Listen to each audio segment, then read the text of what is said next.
And we're back, guys. Welcome to Good Energy. We report on tennis. Good Energy reporting on tennis. That is Coco, the future of American tennis. Now, if you watch my top 10 American tennis players list, I did have Jessica Pegula as number one. I had Coco as number two. Now, Coco could have easily been number one if we were talking about accolades and accomplishments. Coco's accomplished just as much, if not more, if you will, than Jessica's accomplished in 10 years on tour. Than Coco's done in 2 years, what Jessica's done in basically 10.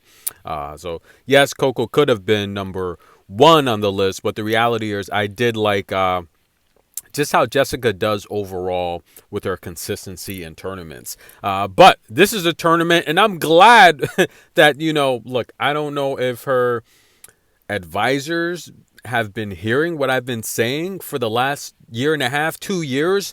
Coco needs to go to these tournaments like Auckland. She needs to rack up the hardware, start winning, build those winning habits. And listen, guys, look, there's no need. She could have easily went to the Adelaide 500. She could have easily done that and faced, look, the best competition in the world. She's a WTA finalist. Why not do so? But you don't have to. Start winning some championships, build your win streaks, build your winning ways, get comfortable winning, get your mental focus there. Because I just felt that her entering in these tough tournaments that she really didn't have to, especially before the Grand Slams where there's so many tournaments. And look, a lot of this, sometimes it's business, right? A lot of the sponsors and handlers, they want a certain name to be in their tournament. I understand it's business, but there was a lot of tournaments I felt she did not have to be in, and she's taking these butt kickings, and I felt it just hurt her confidence and development. She's a former junior one. She's a former slam champion, singles, doubles on the junior side. I get it. I understand it. She's big time, one of the biggest draws in the sport. You want her. And of course, the sponsors and directors want her in these big tournaments. However, though, this is the type of guidance I would have, much like a Richard Williams did with Venus and Serena. He took his time developing those ladies, and they turned into be two of the greatest ever. I felt at a point Coco was rushed, okay? And I felt that now where she's at, especially seeing how sad she was at the WTA finals. But yes, it's a learning experience. You get better from playing the best. But I felt there was a time there where Simona Halep was just destroying her, and I felt it was really hurting her confidence. And look, it brings us back to the competition side of things. When you're facing someone, especially as an athlete, that you just know deep down inside is better than you, and you continuously have to see them in the draw, mentally that will affect you. Now, I've listened to the interviews.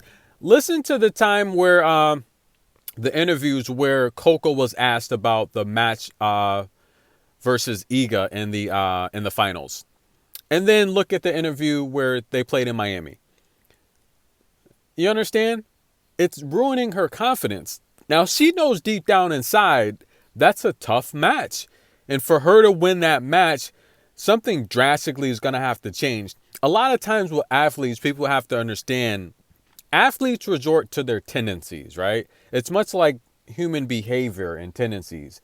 The things that you do, a lot of times you're going to do them because it's repetition. Now, athletes, when they're in pressure point situations, they resort to what they're comfortable with. This is how let's take a look. Some of you guys may have seen Kobe Bryant play. I had the luxury to see him play in the Staples Center.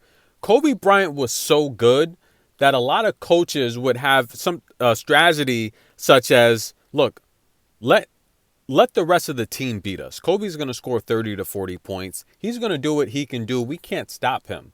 But let the rest of the team beat us if we're going to lose this match.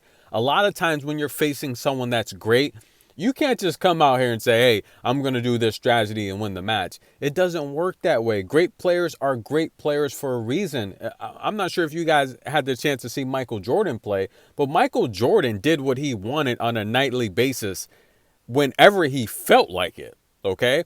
Now, take someone like Iga. She is, whether you hate her or love her, she's the female Jordan right now on tour, okay? Every single tournament, I listen to the game plans on how to beat Iga. The reality is this. I've been saying it all last year, Iga is a pattern player. She is a short rally player. She is going to hit her winner in 8 shots or less, preferably between 5 to 7, normally 6 shots. She's already won the point. To beat Iga, you can say, hey, well, you know what? Let me drag her into deep waters. Let me try to keep the ball in play and let me rally. Let me go 15, 10 shots deep. Now, that was Sloane Stevens' coach. You guys heard her on TV. You guys heard Sloane's coach on TV, Kamaro Murray. He said, look, drag her into deep waters. She doesn't like long rallies. Loud and clear on TV at the U.S. Open. Now, the irony is I've been saying that all year, even before that match at the U.S. Open.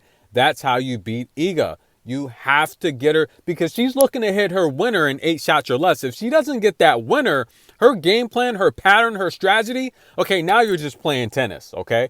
So that's, in my opinion, the best ways to beat Iga is to drag out each rally, right? However, you can flip that. Now, if you're playing someone aggressive like Sabalenka, we saw what she did at the WTA finals. Yes, long rallies to beat her. But she also won points off of Iga with 1-2 punches. Serve in, return, boom, winner down the line. Iga couldn't get to it. So there's not one way to beat a great person. But what makes a great person great is they make adjustments. And their tendencies are normally better. Their habits, their game habits are normally better than the average player. And it gets them through the pressure point situations. And their consistency gets them the victory.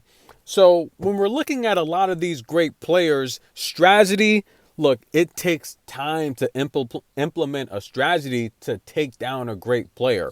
And of course, with the controversy yesterday, I think it was horrible that you fly these professional players in with an $18 million prize, points up for grabs. You fly them in last minute, throw them on the court to play a semifinal match. That's complete disrespect.